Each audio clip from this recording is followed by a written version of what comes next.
Hea on ikka naine olla. Skennin ja vlogin. Muisu kannab 60 liitrit mulla kotte. Nüüd on tomatimuld olemas.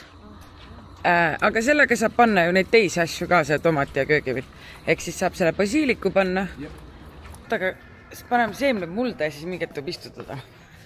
Ma ei tea mitte midagi. Ja, umbes nii jah. Aga ma ei tea ju. Miks need nii õnnetud välja? Need näevad väga õnnetud välja. Minust ei ole üldse kasu filmi. Okei, thanks. Sul on see ChatGPT. Okei. Näe, Ivari pani siia valgused ka ümber. Jah, ta näeb suht õudne välja päeval. Aga öösel on ilus. Ma panen... Mulle tundub, et see lehtsalat tuleb siia. Mulle tundub, et nende vürtsidega, et nad lihtsalt kasvavad nagu nii kergelt. Kindlasti.